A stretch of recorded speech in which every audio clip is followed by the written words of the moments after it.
Yo, what's going down, Green Screen Entertainment fans? Your homie Jay Green back right now with a special review. I'm reviewing Chris Stuckman's Shelby Oaks. Now, this movie was directed by Chris Stuckman, and it was written by Chris Stuckman and Samantha Elizabeth. Now, if you know Chris Stuckman or you've been following him for some period of time, then you know that this is not his first film technically, but it is his first feature-length film. And not only that, but it also set a record as the highest funded horror film on Kickstarter ever, topping just over $1 million.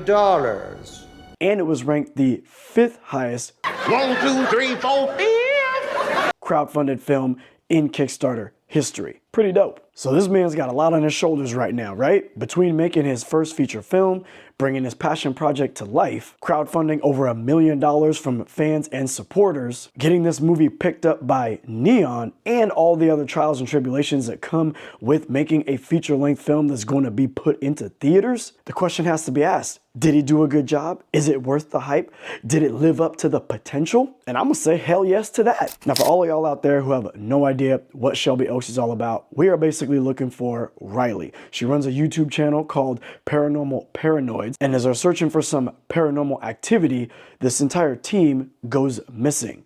Most people think it's a hoax, it's a bit of a joke, maybe they're gonna unveil something new to the channel, but after a few days, turns into a few weeks go by, now people start tripping out like, yo, where'd they all go? And we're on this journey with her sister Mia, played by Camille Sullivan, who is trying to track her down and running into a lot of demonic and satanic type-ish along the way.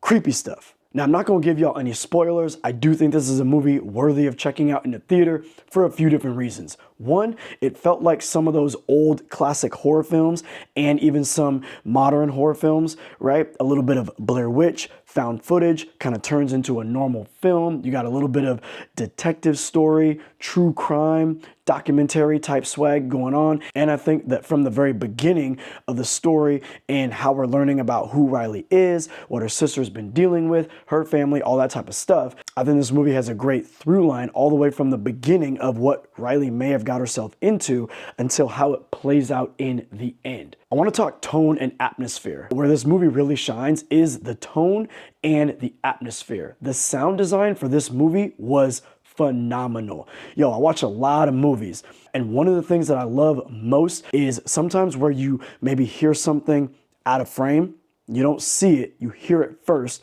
Maybe then you have a character responding to it, reacting to it, and we're kind of wondering, we're sitting there in suspense, trying to figure out what is that sound that we cannot see where it's coming from. We don't know what it is, how threatening is it. All those things are kind of racing through your mind until the camera lingers over and it shows you what's about to jump off. And this movie has a ton of it, and it all hits very, very well. There are not a lot of random ass jump scares. There might have been only 2 times in this film that I can remember where there was a loud noise that you might be like, oh, what was that? But it wasn't really what I would consider a jump scare. It just happened to be how a scene or whatever was introduced.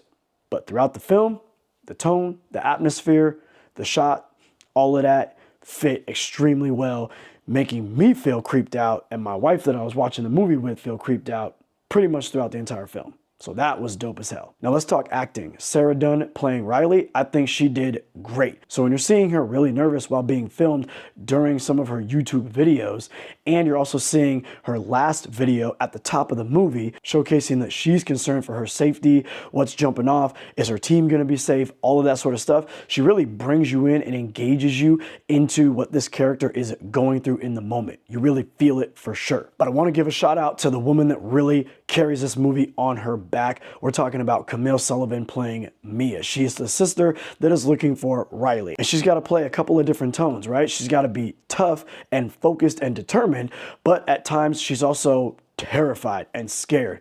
And when she's playing either position, you really believe everything that she's given you. And because Camille is such a great actress and able to play those different levels, and the way that Chris Stuckman was able to meld the tone, the sound design, and the atmosphere throughout the film and make it fit along with her acting, there are certain times where she's going into a position where I'm scared for her to go into this position. And I'm sitting comfortably in this goddamn theater chair, you dig? So I'm like, no, don't go there. But she's moving forward with a sense of like bravery, if you will, right? And courage, but kind of behind her eyes, you could still see that fear and that intimidation. And being able to blend those all together and then have it set in the setting of that perfect horror film atmosphere, chef's kiss. I thought that was great. Now again, I'm not gonna give y'all any spoilers, but I will say that as I left the film, I was like, man, yo, that was a really good damn movie. I'm glad I saw it in theaters, especially like I said, because of the tone, the atmosphere, the sound design, aside from the story was dope as well. But as I was driving home, I'm talking to my wife about it, and as we're having a conversation, I was like, oh snap, I had this epiphany because the movie ends in a particular type of way where there's a little bit of a voiceover, kind of letting you know a little something, helping you to think about a certain something. It didn't really land with me when I saw it, but as I was driving home talking about it, I was like, oh snap, this. So the fact that that story was dope without me catching the full circle that it was, and then kind of ending, if I'm catching it correct, I could be catching it wrong, but having it end nice with this like full circle perspective, or a perspective of like, well, was it really this? Or was it really this over here? Again, I'm being vague. I'm not making any sense. I'm certain of it. But let's just say that as I'm driving home and having a conversation with it, it sat with me a little bit more. It was fun to talk about it, and it kind of opened my eyes to a little bit more of what the story was and what the actual conclusion was. So I love it when a movie can do that. Like I said, this movie definitely has touches of classic horror films, some foreign horror films, along with some modern horror films, but it is completely its own situation.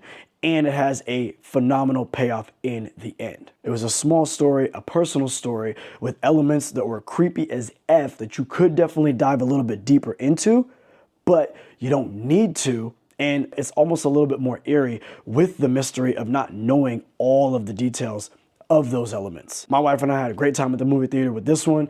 I was definitely tense pretty much throughout the entire film, wondering what was about to jump off or come around the corner. The direction, the sound design, and the atmosphere, and the look of the film all delivered as well. Shelby Oaks is definitely a film that I would recommend y'all go check out this Halloween season in theaters. Trust your homie on this.